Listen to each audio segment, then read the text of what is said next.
Let's talk to someone who can help us with how these numbers are affecting the industry. This is Mark Tate. Mark has been working here for a very long time. We're surrounded by food from all over the world here. Getting it here and you getting it to your customers comes at a cost.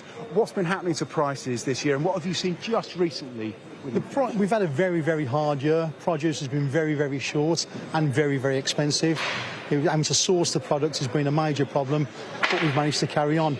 The last week, 10 days, we've seen a little bit more availability about in produce, and prices now are just starting to fall on the right side, so, you know, for the customers, so everybody else to eat healthily and eat well. That's really interesting. So on the ground here, just in the last few days, you're seeing real-world impacts that mirror that fall-off inflation. Just give us an idea of some of the price increase. We've got clementines over there. There's something we buy a lot of at Christmas. Give us an idea what's happened to the price of those. Clementines were around about £10 a box this time of year.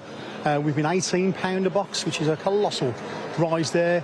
Now it's eased back. It's about £15, £16 a box, so it's just starting to ease back. A little bit more produce coming through the doors as well now, as the gas and oil prices are dropping, so they can put heat into the produce to bring the produce on and onto our shelves.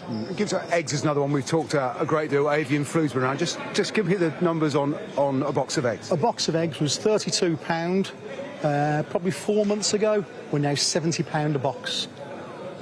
Colossal rise. Those kind of increases on common produce that people enjoy, consider routine products, you've got no choice but to pass that on, haven't you? Yeah, we try to absorb as much of the costs as we can. It's 365 days in a year. We need to serve our customers all year round and year on year.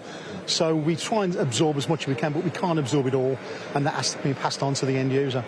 You mentioned part of the reason things have started to dip off fuel prices and energy costs. Tell us why energy is important in food production. Oh, in food production with the greenhouses, Spain and Holland, when they're heating the greenhouses through gas, obviously they get to a point and they think, well, we can't turn the gas on to mature the fruit to bring across because the prices, and we can't get the price of the product at this end, so they just don't bother bringing this across, and it creates a shortage on the market.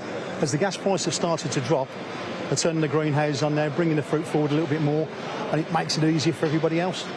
This is the time of year when everyone's thinking about treating themselves, food and drink, huge part of the Christmas experience. Have you got any sense of what the trade's going to be like? You're coming into the key fortnight, I'm guessing, for that buying. Yes, it is. We're starting now in our shop. We've got a chain of fruit shops as well.